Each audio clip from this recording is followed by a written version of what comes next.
Well, welcome to Perspectives from WFSU Public Media. I'm Tom Flanagan. This program, using the Zoom platform, which usually works really well, was pre-recorded on Tuesday, April 27th for playback on Thursday, April 29th to appear on WFSU FM. And also a few little clips occasionally find their way onto our public media Facebook page, and we archive each and every show on WFSU.org. Well, America's military veterans sure do face challenges, and fortunately, their situation is now a bit more universally recognized than at many times in this nation's history. And Vietnam vets will know exactly what we're talking about there. There are numerous agencies and organizations that can lend a hand when there are challenges, and these include longstanding veterans service and advocacy organizations. I'm speaking of such entities as the American Legion, the Veterans of Foreign Wars, Disabled American Veterans, and AMVETS, just to name a few. We also have branches of the service that have dedicated veterans outreach programs as well. And so on today's Perspectives, we're going to be checking out what's available to provide help to veterans in our area who need it, and we have an all-star panel of Tallahassee area advocates who are veterans themselves. Gentlemen, thank you all for joining us today on this very special program. And I guess we can go around and introduce everybody. We'll start with a gentleman who kind of got the idea to put this presentation in motion, and that is Frank Roycraft. He is affiliated with the VFW post in Tallahassee 3308, along with a bunch of other things. And Frank can't see you, but I know we can hear you. So thank you again for helping put this together, and give us a little bit of background of your veterans experience and what you've been up to. Well, thank you, Tom. I really appreciate that. And the idea is for us to get the word out to the general public. A lot of times, veterans sit around and, even the veteran service organizations leaders, and we chat, and that is wonderful. We get some things done, but we want to get this out to the public. So that's why I came up with this idea. Let's let folks know a little bit, what we're all about and what we're trying to accomplish. My background, of course, I went through the Marine Corps and retired from the Marine Corps the way that probably nobody should ever even think of doing. I joined in 1963, went over to Vietnam, spent some time there, left the Marine Corps in 1966. 18 years later, in 1984, at 39 years old, I was going in the Marine Corps again.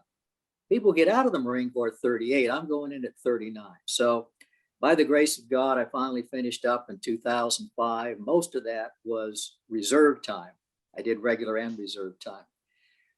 So I'm pretty familiar with what goes on in the Marine Corps and the different perspective that the different ranks have. I started off obviously as a private and finished off, again, by the grace of God, as a master gunnery sergeant. That's E9. And I got to see a perspective, and believe it or not, I was able to understand why the Marine Corps was so upset with me by the many things I did when I was young in the Marine Corps. It's always a different look. But we have a lot of wonderful organizations that people should really take a look at joining. And I may get into trouble for this, but I'm going to say it again. I think every single person that has ever served in the military and been honorably discharged should be a member of the American Legion and or the VFW. Now, the reason I say that is because they have a lot of programs and they're doing a lot of things, and they're noticed by Congress. Well, I made that statement at a VSO meeting, and Richard Dooley, a wonderful person with the Disabled American Veterans, very nicely told me that his organization is very large also and has over 1 million members. And he's absolutely right about that. That's a wonderful group, and Richard is doing a phenomenal job. So there's a lot of things out there that are getting done for veterans that people don't realize. And hopefully groups like, we have here, small as they are, we can get them large. We can get other people in here. Some people to say, why didn't you invite me? Well, we'll get you next time, because hopefully this is something that will continue on. So in order to let other people talk here at the beginning and mention who they are, I'll pause. Well, Frank, I appreciate that. And also I need to tell folks you're kind of a recovering broadcast journalist too, but we won't hold that against you for sure. Well, thank you, Tom. I love broadcasting. I really do. And journalism is fantastic. Well, welcome back to the radio, Frank. It's so good to have you here. Well, let's talk to another former Leatherneck here. We got Gordon Lightfoot with the Marine Corps League, and also the AMVETS situation. And Gordon, thank you for joining us here. A little bit of your background and talk about AMVETS. It may not have the local visibility that the Legion and the VFW has. Well, I wanted to take exception to Frank. I was at that same meeting that Richard Dooley spoke up at. AMVETS is the fourth largest national veteran service organization in the country, and I reminded Frank of that too. We actually have 18 veteran service organizations in the Big Bend area, and I'm proud to belong to at least 4 of them. American Legion, I'm a member, life member of VFW 3308, a life member of AMVETS post 1776, and now a life member of the Marine Corps League Detachment 472. So there's a lot going on. Tallahassee's a veteran-friendly town, and but let me give you my personal history real quick. I'm one of the old guys. I just turned 75. And I joined the Marine Corps in 1964. I spent 4 years in the Corps. Went to Hawaii for a couple of years, worked for General Krulak. And I'm one of these not real smart Marines. I volunteered for Hawaii, got that duty. And then from Hawaii, I volunteered for Vietnam and spent 13 months in Vietnam doing some interesting things like got out of service. Wasn't a welcoming home party for any of us in 1968. Used the GI Bill, went on to school, became a teacher, went from teaching to grant work, moved to Tallahassee in 1980, worked for, I guess you might call me a worker advocate. I did grants for the Florida FLCO for a bunch of years and worked for Associated Industries doing grants, grant writer, and went back to school late in life. Got my master's from FSU, quite frankly, and went from there into state work in the Department of Education and retired from there in 2013, working for a division of vocational rehabilitation. And that was another experience, another advocacy. And in 2013, I retired and decided to devote my time to veteran services, which I've been doing ever since. AMVETS, let me just start there because I'm pretty proud. It's a very small 30-member organization, just like the Marine Corps League, is a small detachment. I like to think we talk about our AMVET organization as a small post doing big things. In the past 5 years, I've been working on bringing a bell tower to the Tallahassee National Cemetery, which we have done. February 12th, we put a tower up. It's actually singing now, and we're waiting for the cemetery to open up so we can have a major dedication ceremony. But in Memorial Day, I got to give a plug. Memorial Day, we're going to open up and play songs throughout the day, Saturday and Sunday, Memorial Day weekend. So for people that want to hear our bell tower sing, it'd be a good time to come out and visit and see it. We're in the middle of landscaping it right now, and but it's quite an honor to have been able to pull this off. There's 9 national cemeteries in Florida. There's 150 nationwide, and AMVETS National from 1948 installed the first bell tower at Arlington. So it's been a big program for AMVETS throughout the country and worldwide. Actually, they've done bell towers in other places. So. Little known post, little known veteran service organization, but again, small post doing big things, and we've got other projects moving on. And that's one thing I just wanted to mention. Like Frank well knows, each of the veteran service organizations have their own specialties. Marine Corps League, of course, Toys for Tots. I mean, everybody knows about Toys for Tots. And I think Jim Burke might be talking a little bit about the Young Marines and the connection to ROTC. American Legion has boys state, girls state, baseball, a bunch of things going on. The VFW Post, actually, I'm a post service officer for them, and I write monthly articles in their dispatch, reaching out to a larger membership. The largest organization in town is American Legion, and I think VFW is probably the second. But I'm going to stop here too, to give other people a chance to talk. Frank knows I can talk on and on. So. Well, thank you. I appreciate Gordon, but you already mentioned Jim Burke's name, and I'm glad that technology has allowed you to rejoin us here, Jim. And since you were Leatherneck number 3 here in the lineup that we got, the old guys here talking about Vietnam and stuff, but you're heading up the Young Marines, so you're one of the youngsters of the group, then, right?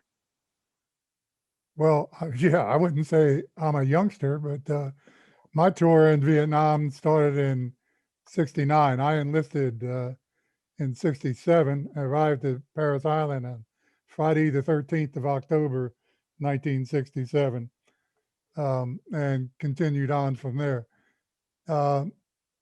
Did my tour in Vietnam. You know, when I went in, there were 3 kinds of Marines: Marines on their way to Vietnam, Marines in Vietnam, and Marines coming home from Vietnam. So when I went in, we knew what we were getting into. And when I got out, I was sick of the Marine Corps, to tell you the truth, and I didn't want to have anything else to do with it. But that was a head talking, not a heart. When you connect with people on the level that we do, when we go through things like that, your heart is always open to them. And it took me 1985. I joined the league here in Tallahassee, and I haven't looked back. And as part of the activities of the league, we have a subsidiary organization called Young Marines of the Marine Corps League. And it's Gordon mentioned ROTC, and we are not associated with ROTC. Reserve Officer Training Corps is a government activity. It's comes under the recruiting command of all the services. And we don't recruit kids for the Marine Corps. We recruit kids to try to give them,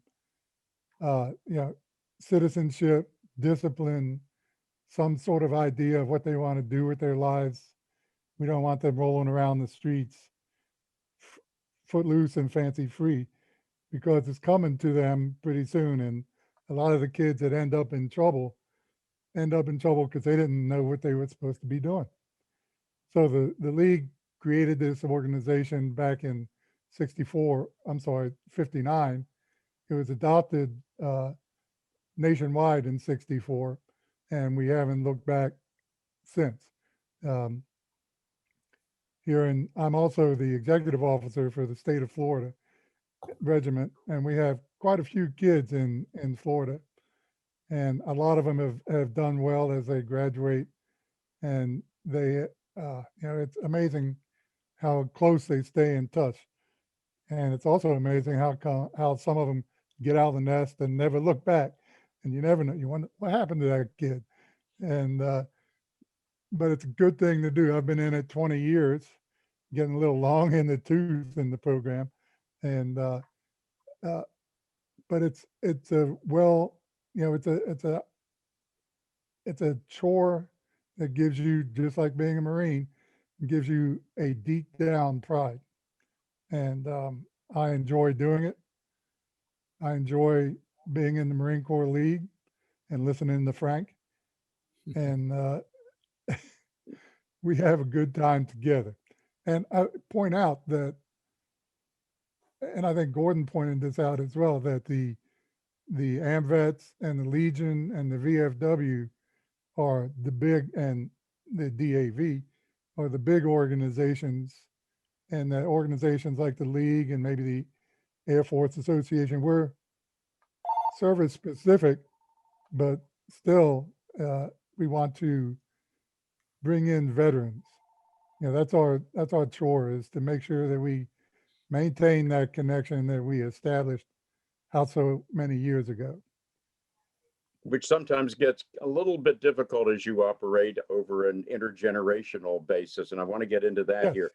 But sure. first, this is not exclusive now to the Corps, guys, because we got some fly guys here with us too. So let's meet them right now. And since you mentioned the American Legion, let's talk to a district commander who is Stuart Scott, also an Air Force vet.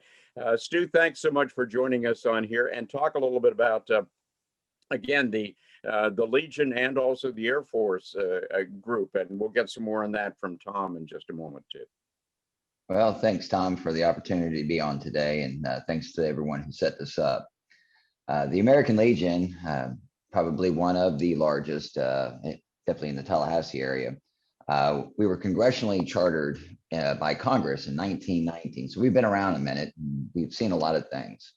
By us originally becoming congressionally chartered, it was a way to reconnect all of our service members coming back from World War I.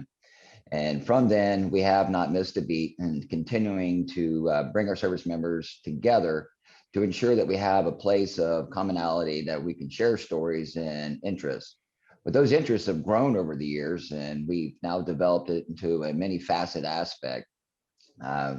We base most of our continued issues on our 4 pillars that was developed for the American Legion, and that would be our Veteran Affairs and Rehabilitation pillar, our National Security pillar, Americanism, and Children and Youth, in which I could also speak on those for hours. Unfortunately, we don't have that long, so maybe for another segment and another day. But the American Legion here in the Department of Florida is just one of 55 departments that the American Legion has throughout the world. We are in all 50 states, to include the District of Columbia, Puerto Rico, France, Mexico, and the Philippines. With these things that we're able to reach across the globe, and to ensure that our service members, who not just joins the American Legion, but a service member in general, has an avenue, an outlet where they can be re-educated for the civilian world. They have the ability to speak to service officers and things of that nature. So it's a large organization. We are well faceted, and we're very well, I would say, weaponized in the fact that we can help veterans. And I know it was mentioned earlier that anybody who was honorably discharged needs to join one of these organizations. However, we still also help our dishonorably discharged veterans as well. Not that they can join, but we still assist them and giving them the hand up and not a handout. So it's with a great passion and a great honor that I continue to serve our community and our nation, because our oath is not something that has an expiration date on it. So I shall yield the floor. Thank you so much, Stu. I appreciate it. And let's talk to your Air Force compadre here, Tom Carney, who is also an association member there. Tom, thanks for joining us today. And talk a little bit about your background too, please. Well, thanks, Tom, and I appreciate being here. Yes, so the Air Force Association actually started out as a civilian organization back in 1946. And its original purpose was to be an advocacy for air power, because we just gone through World War II, and we'd seen pretty much what air power can do. And of course, have made a lot of strides since that time and a lot of improvements. And of course, that was the year before the Air Force became a separate branch in 1947. But since that time, the mission of the Air Force Association has also, at least in today's time, now pretty much focuses on what's called the aerospace education, namely the STEM, the STEM, which is for science, technology, engineering, and math. And to that end, most of our AFA chapters advocate and support members of the ROTC. Okay, here in Tallahassee, we advocate and support the ROTC cadets at Florida State University, the DET 145. And in addition, we also support 4 different junior ROTC groups in the local high schools in this area, namely Godby High School, and we also do Bainbridge and Thomasville in South Georgia. So we have a fairly good outreach here in North Florida and South Georgia. As far as my personal background, I joined the Air Force back in 1983, and I retired in 2014 after 31 years. Some of those years were inactive because there was a little bit of break in service in the early 90s. I've gone back to school, got a master's in management from Florida State, as well as a second bachelor's in accounting and finance. And of course, and then I joined the Florida Air National Guard in 97. That was over at Tyndall Air Force Base. So a lot of my service is not only active duty, but it's also with both the Florida Air National Guard and also the New York Air National Guard, because my last 3 years of duty was in Washington, D.C. That's a little bit complicated to explain, but sometime if anybody wants to have a few beers or whatever, I'll have to explain the whole situation there. But the Bud West chapter here in Tallahassee, that's one of about 15 chapters statewide. And all of our chapters are organized under what's called the Florida Regional President. Florida is one of the few states that is both a state and a region, because we also then report to a national headquarters up in Washington. Up until recently, our local chapter, we held 4 quarterly meetings. But of course, with the pandemic recently, this year we're paring that down to 2 meetings on a semi-annual basis. We've got just over 100 members in our chapter. Obviously, we're looking for new members to pretty much be an advocacy, not only for air power, but also for aerospace education. And in addition to the STEM and the ROTC organizations, we also support a Teacher of the Year for each of the chapters. We nominate some of the teachers from any of the schools in the area. We also support the science fairs at 2 of our middle schools, Swift Creek Middle School as well as Cobb Middle School. We get most of us from the AFA to be active science fair judges, and that's really a great thing. I'm always amazed at what young people these days are pretty much putting forth for a science experiment. And I'm just amazed and astounded that we've got some really good, sharp minds out there. And it gives me hope that our future is in good hands, and it really is. And as everyone knows, it's been almost 2 years now, but we had a brand new service recently, the Space Force, which was born out of the Air Force. So we can finally say that we've got a branch of service that's actually younger than I am. So that's always kind of a good thing. So, but anyway, no, it's a great organization. We got some great folks in it. We're looking forward to having a lot more folks join us. And next year in 2022, we will be hosting the state convention here in Tallahassee. So we're definitely looking forward to that. This year it'll be in Jacksonville, and we like to rotate each year in and out so that different members or different chapters then can host it in their hometowns. But that's pretty much all I have. I'm also a member of the American Legion, as Stu was saying, and that's pretty much all I have. And I do appreciate the time. Thank you. Well, thank you, Tom. And this round robin has been really instructive as far as I'm concerned in getting a 30,000 foot overview for the various organizations that we're talking about here that provide services and advocacy for veterans. And it just seems like an almost endless variety of things that veterans can avail themselves of, which kind of brings us back around to the main question. And that is, in the years immediately following the 2 world wars, certainly, but also Korea and to an extent Vietnam, you had a lot of veterans who just, they muster out, become civilians, and immediately head down to the Legion Hall or the VFW post or the AMVETS Lodge, and they get involved with those organizations. And it was just a glory day for recruitment for those places. We don't seem to see that as much right now. And is it a factor of a different type of veteran who's coming back from Middle East deployments and other places that we have military forces around the world, or have the organizations changed? Frank Roycraft, you and I had a discussion about this not too long ago. What's your take on it? What's going on here? Well, I can always stir the pot here with what I say. I think one of the situations with the Vietnam vets, I believe you have 3 separate groups of Vietnam veterans. Each group has a different opinion of the war and different emotions about the war.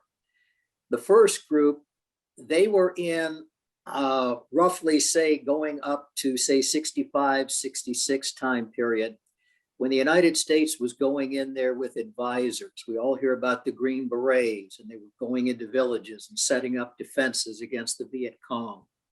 That was kind of the era that I was in when I was there. Then it started really building up. And then it became, excuse me, North Vietnam versus the United States. Then it was decided we need to get out of there. Then it was like, you know, so kind of just holding the ground until things get settled and the peace talks are done and we can move on out. I believe each of those groups have a different attitude. I'm in that first group and I volunteered to go. I was in a very special company. We provided air, naval, gunfire, and close air support for the United States Army and Allied forces. We were Marines and sailors. The Marine Corps had people to do that. The Army and the Allied forces over there didn't. So we went off in teams and did that kind of thing. And, you know, I came back and we were told only so many people are going to get to go to Vietnam this go round, this first round. And if you want to go, you're going to have to put your name on this list, and then you're going to have to compete physically, mentally, every way you can imagine. You're going to have to be the best of the best for us to send you to Vietnam. And for whatever reason, I got on that group and I went. So the attitude was different there. And of course, you had the draft. Getting back to your question, I came back and I ended up in broadcasting in Port St. Joe, and a group of veterans much older than myself wanted to start a VFW post, and they did. So I'm a charter member of the 10,069 post in Port St. Joe. I left Port St. Joe to come to Tallahassee, you know, moving up in broadcasting, start a small station, work your way up. I got here and I went over to the VFW and I left notes on the door. I sent letters. I left phone messages and nobody would call me back. They wouldn't, as far as I could tell, and I don't know, they're not here to defend themselves. They didn't want anything to do with me. And I thought, wow, that I wasn't expecting that. So then many, many, many years later, I did join the VFW. But it was a situation where you had, again, 3 different groups of veterans, some like myself, probably the more quiet ones. We did our time, nothing to apologize for, came back. The war wasn't all that unpopular when I came back. Then all of a sudden, the other things started happening. Well, it's interesting because Gordon and I have talked about people joining VSOs. And the typical thing is when we were talking and Gordon said, well, Frank, how long did it take you to join a VSO? Well, there was the initial one, but after that, it was probably another 20 years. So typically people were being in the service, leaving the service, then get a yearning for it and come back in. Nowadays, of course, the situation is different. We got guys and gals going to war, coming back, and it's hard to label. I mean, they're veterans, they're combat veterans, they're wonderful people, they deserve all the benefits, so on and so forth, but it's hard to put a label on them.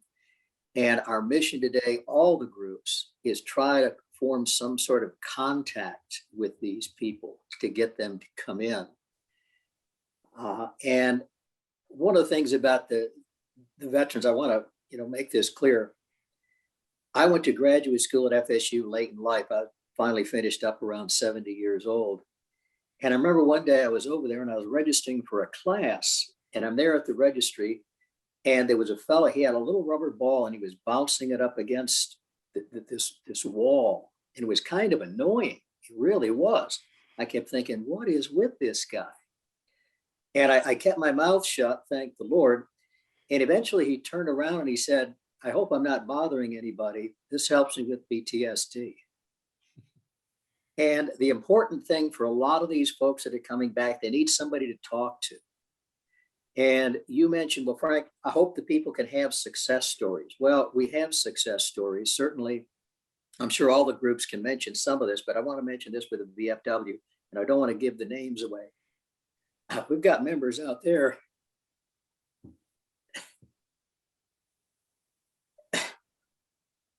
If they hadn't have spoken to somebody, they probably wouldn't be alive today.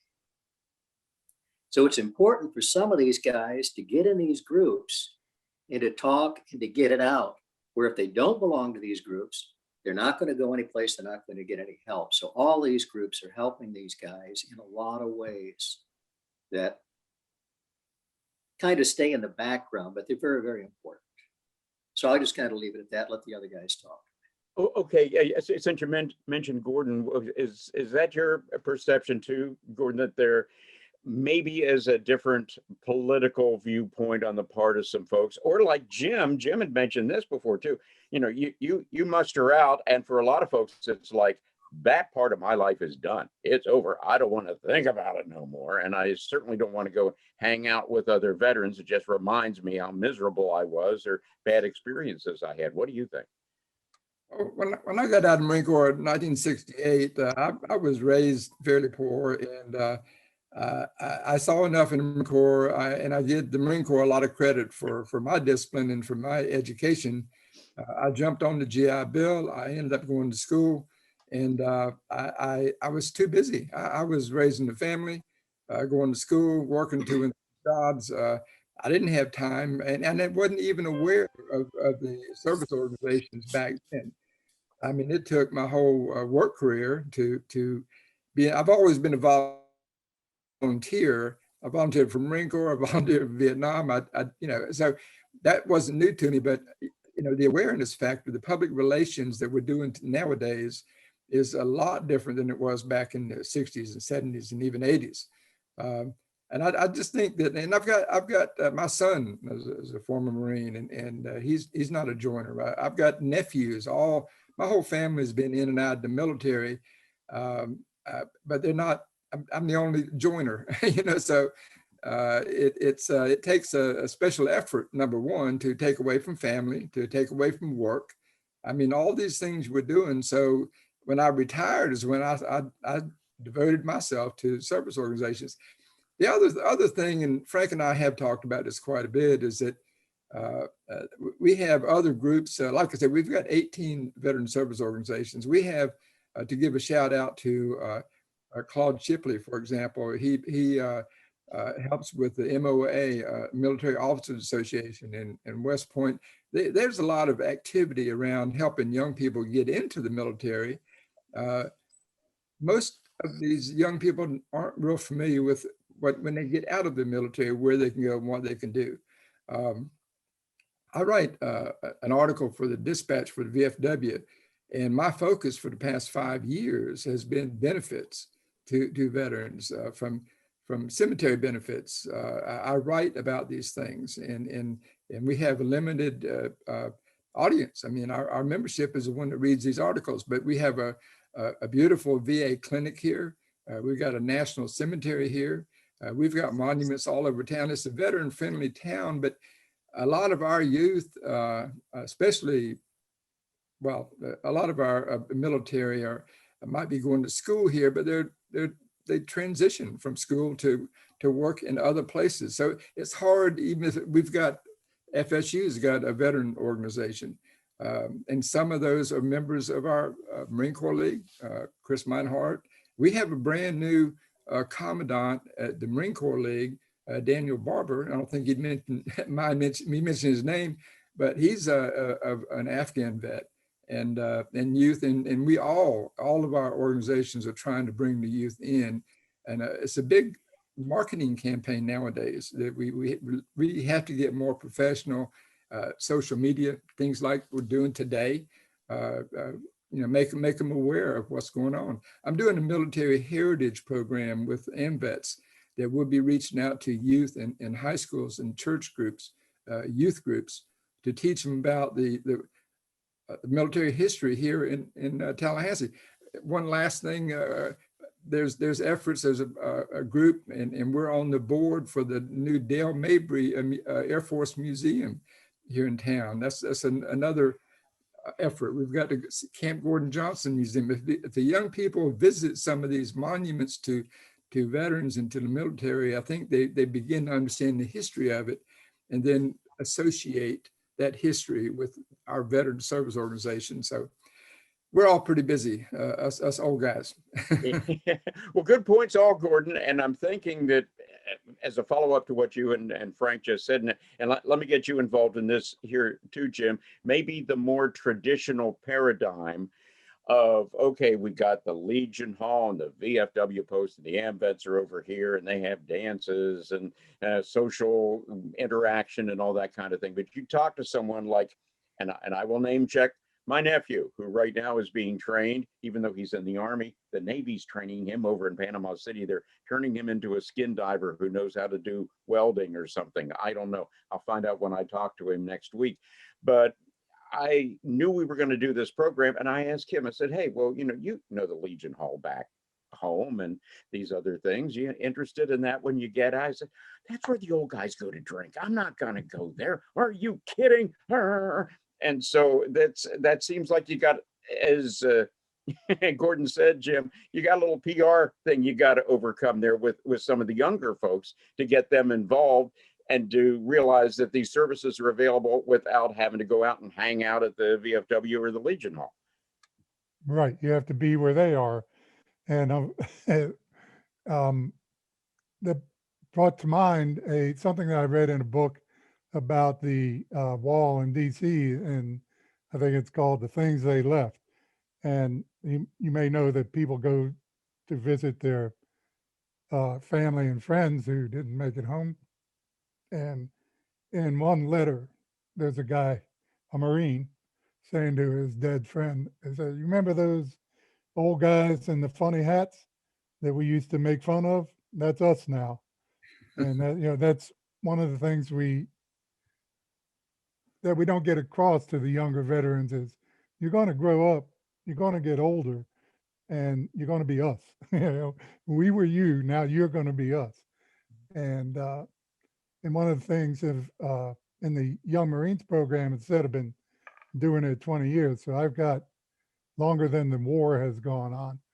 I've got kids that I've known who are, a couple of kids are field grade officers, a couple of kids are senior enlisted, and a whole bunch of junior enlisted, and they all make the trip to one place or the other.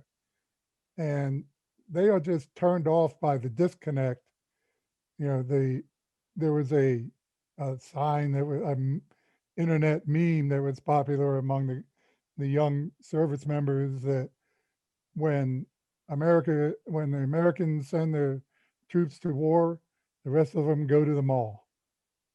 And it's that, and I think it began in Vietnam, that lack of public support kind of adds an extra added fillip to the alienation that some people might feel as they leave the service, either because they're alienated because of their experiences, they're ready just to get back to freedom, where they're governed by the Constitution and not the articles of war as it used to be, and they're ready to go, just get away from it.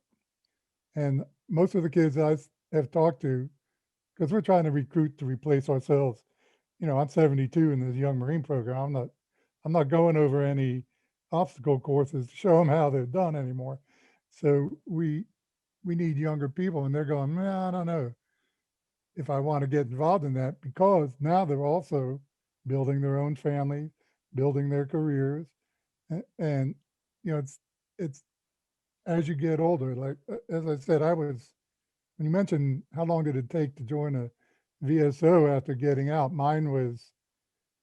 I was first approached about 5 years after getting out, and then I finally signed up 10 years after that.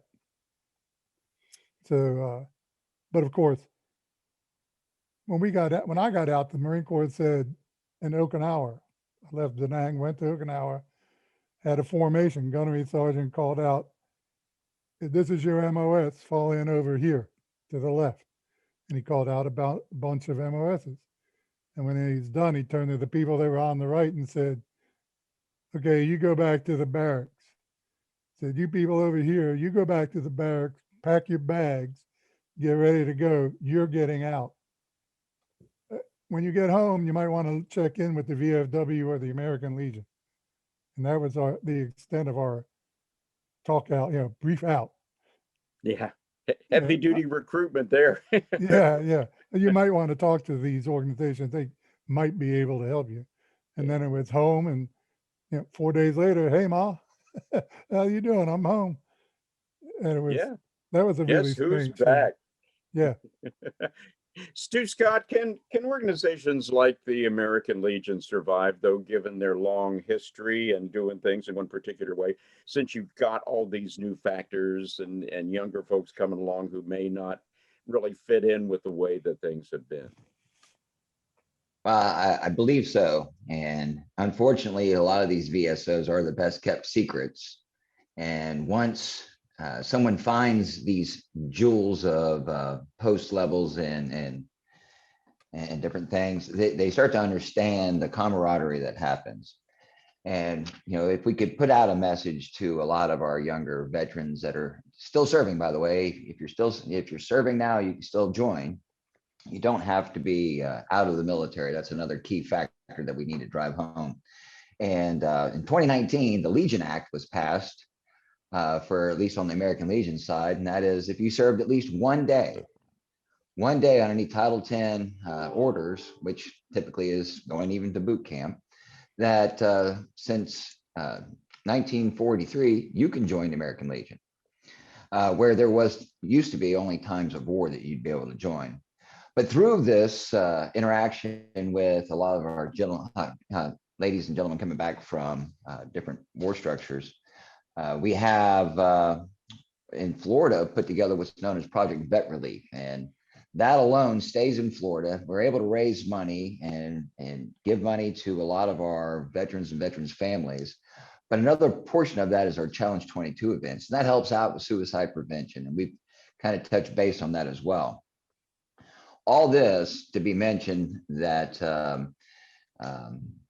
one of our biggest concerns of dealing with the younger veterans is that they, kind of like our Vietnam veterans and the Korean veterans, when they came back, they saw things that does not translate to the current situation in the civilian world.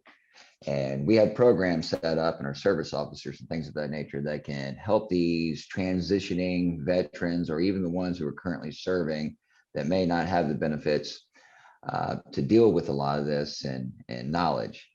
When I joined in 1989, I didn't think we were ever going to go to war. I thought I would just serve my quiet time and grab a hold of my GI Bill and rock through. But then we had that thing in desert. And so after 2 tours of Desert Storm, I came back and I was contemplating whether or not I was going to stay in the military or not. But it was one of those things where my dad being a 26-year veteran of the Air Force, I grew up in the military. And knowing what I saw that the veterans organizations that my dad participated in, he was part of the American Legion. He's a lifetime member there, as well as the VFW. I knew there was a place for me.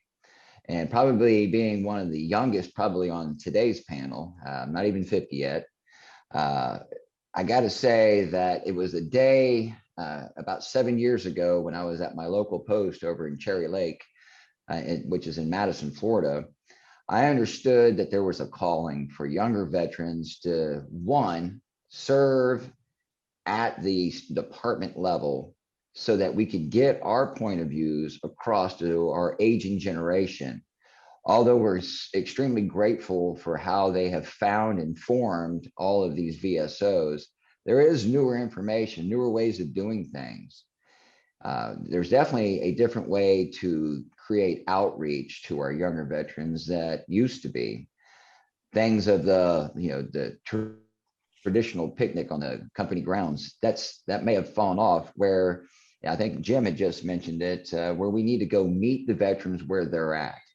So if we are going to certain locations to where we know there may be a congregation of younger veterans, maybe we're setting up tents and things of that nature so that we can absolutely showcase what we're able to do and how we're able to do it, and we can meet their needs where they are needed. And just by being a member doesn't mean we're going to put you to work either. That's another key thing. If you're going to join, the American Legion, VFW, or any of these organizations, it doesn't mean that you're going to have to go to work for us. Your membership dollars helps us fund our abilities to get legislation passed and to create proper pay structures and scales and benefits that we put against our ability, put towards the VA that we lobby for. The GI Bill was created simply by a thought process, and the American Legion got that passed. So as you can see, there's many things that are generated through these VSOs that a lot of people that are taking advantage of it in the military didn't understand that it was a membership at a post. Your simple, traditionally less than $50 annual membership can help not only yourself, families of those who are no longer with us, as well as those who are going to be in front of us one day, and we're going to be saving their lives through either some intervention or some benefit, that a medical aspect that they could be able to receive because we've lobbied the VA to have it happen. So Thank you. I think we have a home for our Okay, younger veterans. let's get some thoughts from Tom Carney on this. Is it just a matter of letting the younger veterans know, hey, here are some things that are really helpful for you that VSOs, veteran service organizations, can provide? Kind of tell them and they will come. What do you think needs to be done? Okay. Well, yeah, those are good points. And kind of like what Stu was just saying, when a person joins the AFA, we don't expect them to go to work immediately. In fact, like anything else, it's pretty much on a volunteer basis. But like most other organizations, usually about 90% of the members do about 10% of the work, and about 10% of the members do about 90% of the work. I think we've all kind of heard that before. But regardless, we have a good camaraderie of a lot of good veterans. In fact, with the AFA, you don't even have to serve in the military. We do welcome civilians. We welcome members of the other branches of service to come in. But while we don't necessarily do outreach per se, maybe like the other organizations do, we do pretty much focus on, like I said, the aerospace education aspect of it, as well as giving those individuals a chance to maybe be a mentor, maybe toward the ROTC cadets. Maybe they themselves might have family members who are also ROTC. So among those things, that's kind of what we pretty much advocate, going in for. And of course, we also do from time to time work with the other veterans organizations. Gordon had just mentioned about the upcoming Dale Mabry Airfield. Our local chapter with the AFA also advocated strongly from a historic perspective that we would be there for them, whether it's like monetary donations, whether it's donation of relics, because we do have quite a few World War II veteran, well, maybe not very many, but we still have several World War II veteran era type members who belong to AFA, and they probably have a lot of stories that they could probably tell. Okay, then hopefully that would become part of the museum. Okay, when it's supposed to be completed in 2024. So that would then give us, the AFA members, a great chance to, like I said, maybe donate some of the relics. It could be anything from flight uniforms, the way it was back then, to maybe letters written home from overseas. These types of things. Those are the things that we would be willing to donate when the time does come. And again, it's also a way to reconnect with our history, with our heritage, and to give the young folks pretty much a good appreciation and understanding from where we've come, and more importantly, where we're heading. So I think those are good aspects to look forward to. Thank you, Tom. We are just about out of time, folks. If I could just prevail on everyone to just keep it short, like about 30 seconds or so. Let's get some final comments from everybody on the panel right now. And let's start off with you, Frank Roycraft. You got 30 seconds, Frank. Okay, I would just say, I think what everybody else has said, we're all in this together. We got a lot of great groups. We need to support them. We need to do a real good sales presentation to the young people to get them involved and reasons to get involved. That's it. Very good. Final thoughts, Gordon Lightfoot. I think the term connectivity is important. I joined several organizations, but one of them led me to meeting the director of the National Cemetery. That led me to being the founding chairman of the support committee for the cemetery, which led me to a seat on the advisory board to the National Cemetery Administration, which took me all over the country visiting national cemeteries. So I know a lot about the national cemeteries, which is a tremendous benefit to our veterans. And so joining our VSOs, you get connected to other VSOs. All these fine people on the screen here, I know personally now. And so it's really worthwhile to get involved with one of the VSOs to start a whole new education. And you're never too old, and you're sure not too young to join us. Thank you. Thank you, Gordon. Jim Burke, your turn.